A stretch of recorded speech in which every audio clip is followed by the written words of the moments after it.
about my evaluation. Just now, for the table topic, one of the questions, I think that you picked like number 62. What's the question that you picked? Can you repeat that?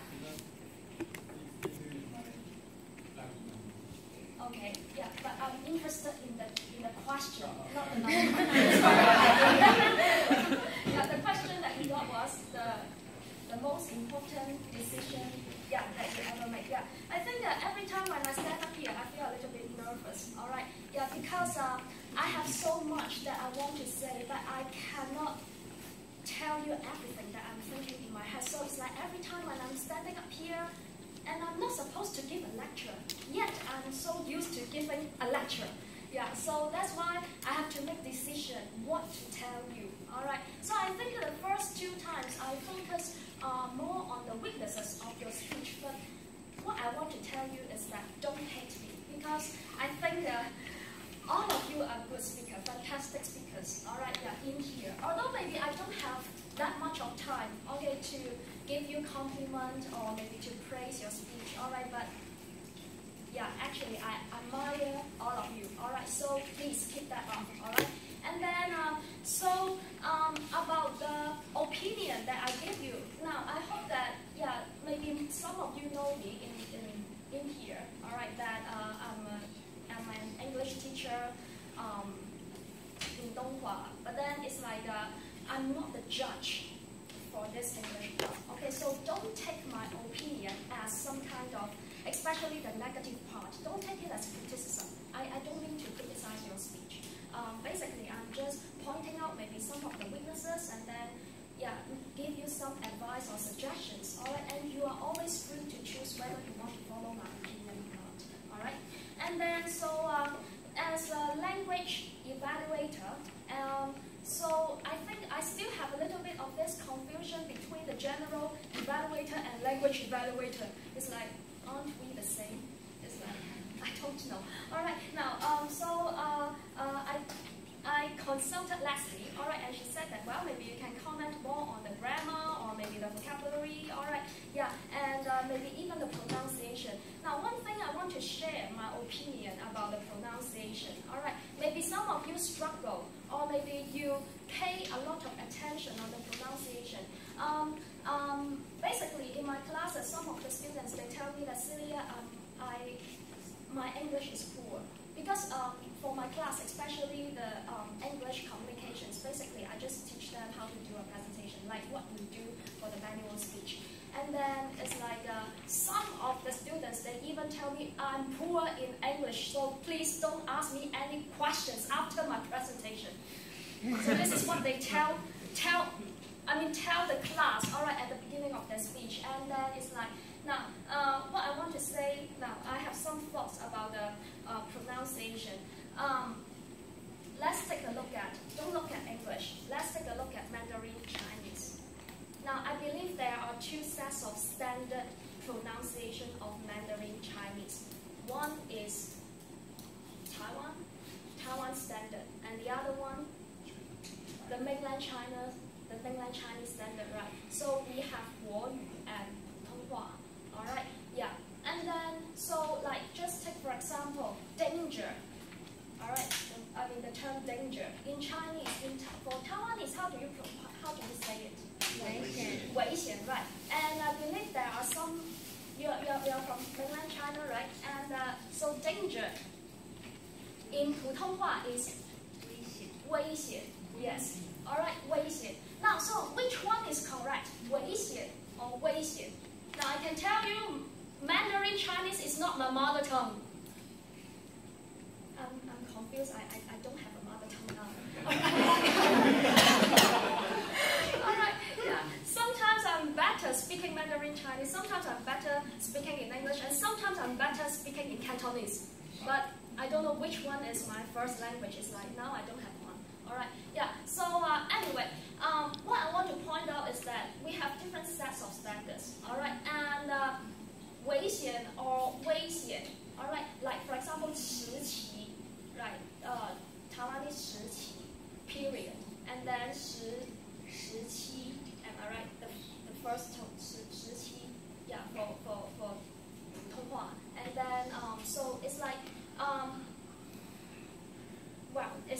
arguable. So I think the same goes for English. Now, what I'm talking about is not American pronunciation or British pronunciation.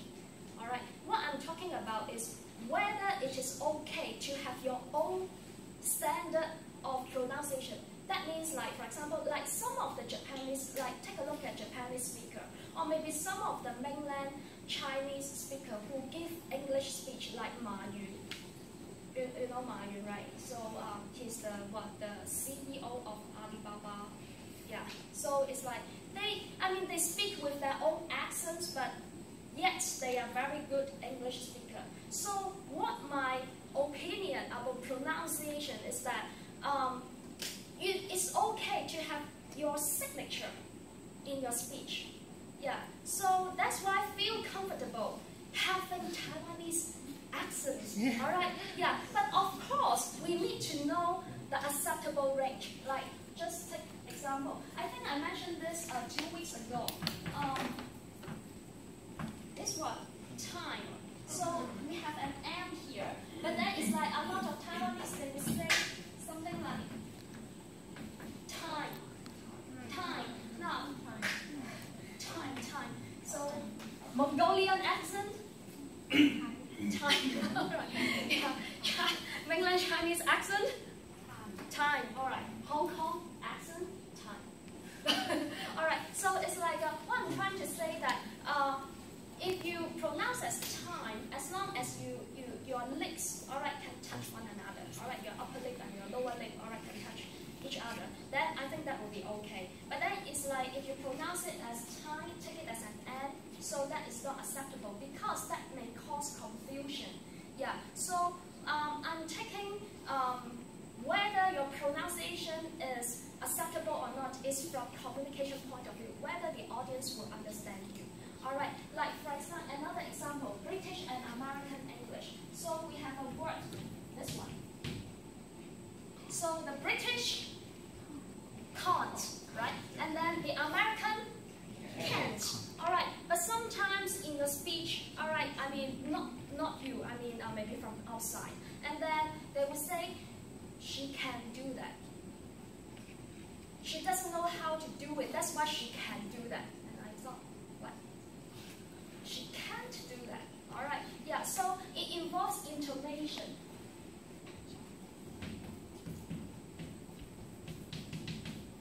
Intonation means you vary the ups and downs of the pronunciation. Like can't, it's a little bit higher. All right, higher tone, and then can is lower. All right, so besides intonation, I think this letter T, I think it's very important for people to differentiate whether you're saying she can do that or she can't do that. She can't do that. All right, so that's why it's okay. All right, I know that for most of the Taiwanese, you are following the American way, and then but then it's like make sure you don't have this lazy pronunciation. I agree with Yvonne. Just now when you were giving evaluation to Nick, am I right? Yes. Yeah. And you said that he has to open up his mouth bigger, and I completely agree with your comment. Yeah. So it's like, let me just take some example from the Hong Kong people. All right, the way they pronounce. This one. How do you pronounce this? Down. Again? Down. Down. Okay. Down. Sounds better than the Hong Kongers. All right, the Hong Kongers, they would say something like dan. Hậu Tân. Like down. All right. Every time I see up and down means up and down. All right, down. It's like there should be an O shape in your mouth. Down. All right. Yeah. Like another example, like for example, this one. You know how the Hong Kong people pronounce like? I can't. Like this word can't, then you put an A in front. I can't. All right. Now I would say that this kind of accent is caused by lazy. I mean, it's like they are too lazy to do the complete job of pronouncing the vowels. All right. So it's like I hope that when you are practicing your speech, all right, pay more attention minor parts, of the pronunciation of the words that makes the difference. All right, but after that, it's okay. All right, maybe you cannot sound like a British, or you cannot sound like an American. I think it's okay because English, it's not a language of their own anymore. It's an international language, and from international point of view, all right, you are international language user, all right, and that's why your accent, it represents who you are. It actually reflects your identity. So that's why be confident in your accent. This is what I want to say about the pronunciation. All right. So like for example, this semester, all right, if I point out the problem in your pronunciation, I mean, I won't criticize, or maybe I don't comment much on the accents. All right. But then it's like if I found that your pronunciation is not acceptable, I will point that out. All right. I hope we have this understanding. Yeah. Okay. And then.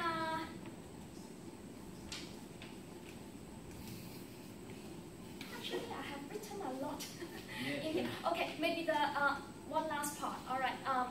Today I don't care about the time. Don't show me the card. Even though you show me the red card, I won't stop. All right. If I don't feel like stopping, okay. But don't worry, I won't make it a lecture. All right. I'm not going to speak to you for 2 hours. All right. Yeah, maybe 1.5 hours. Okay.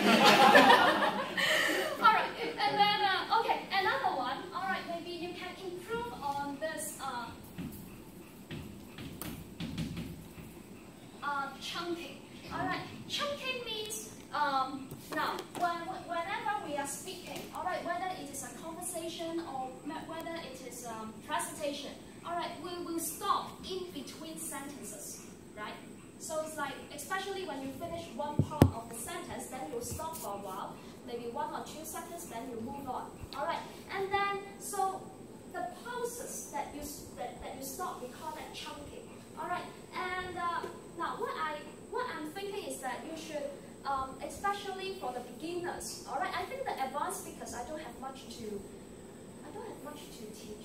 All right, like I'm not supposed to say any names, right? So you know who you are. All right, yeah. So anyway, the good speakers, I think they sound more fluent. All right, and then maybe for the beginners, maybe you wonder, how can I speak like advanced speakers like Celia? All right, the only name that I can say is my name. All right, yeah, and then so okay, one thing about whether you want to sound fluent or not is pausing at the right time. That means when you should stop at the right time. Some people, they don't sound fluent. It's not because they don't know how to pronounce the word, or maybe they have bad grammar in terms of speaking. All right, they just simply stop at the wrong places. All right, and that makes their sentences broken. They sound broken. All right, and then so that will affect your fluency. All right, and then sometimes if you stop at the wrong place, that means you pause at the wrong place, and then it may make people think that you are hesitating. All right, that means you hesitate in your speech. All right, you don't know whether you should say this or not, or maybe you're not sure whether saying this is right or wrong. So it's like when you're practicing your speech, maybe you can pay more attention to chunking. That means you should stop at the right places. So some of you, I don't know how you prepare your speech. Maybe some of you will write a draft, all right? Or maybe you will use a tape recorder. You don't actually write draft, but it's like you record your speech every time, and when you play back. So it's like chunking is like putting the correct, what's that called? Like comma and full stop in written language. All right, yeah. So it's like I don't mean I'm not saying that you should write a draft word by word like writing a passage. I'm not saying that. But a good chunking is like putting the comma and full stop at the right places for your articles. All right, yeah. So maybe you can think about that. So if you don't put a comma or a full stop in the sentences when you're writing, then you shouldn't put a comma or full stop when you're speaking. So this is what I think. So maybe when you're practicing a speech, maybe you can think about that. And then when you're speaking, you can vary your tempo. Now, especially when you want to stress certain points, if you think the points are important, you should slow down to show seriousness. And the other advantage of slowing down your speed is to draw your audience attention. If you're especially for the presentation, because for presentation you have to speak for at least 5 to 6 minutes. If you're speaking at an even or equal speed, that means I speak this way, that without any pauses or without any breath. Alright, so if I were to speak this way, it sounds like chanting sutra, chanting sutra by the monks, like especially the Buddhist monks. 佛教和尚念经. So it's like you're putting your audience to sleep. Alright, yeah, so it's like sometimes you can speak a little bit faster. Alright, and sometimes, especially for the important points, you can slow down. So that variation will give you a natural speech. Alright, and this is what I observed, alright, especially from the foreign student. Some Taiwanese students, they will tell me that, oh, Celia, I'm so stressful because we have international students in the class and they can give a good presentation and yet we cannot do that. Alright, and I say that, okay, just observe what they do and you do exactly the same thing. So one thing, alright, to make the foreign students' presentation, maybe they sound a little bit better than the Taiwanese students, is they can vary their, one thing they can vary their tone, that means the up and down sounds, alright, in the word. And then the other one is the variation of the speed in their speech. Alright, so maybe next time when you're preparing whatever level that you, C3 or C4 or C10 speeches, when you're preparing that, maybe you can think about, okay, for this part I want to speak more slowly, and that part, okay, I can speed up the tempo a little bit. Yeah, so, well, the rest, forget about it. Alright, they are not important, so I'll stop here. Thank you very much.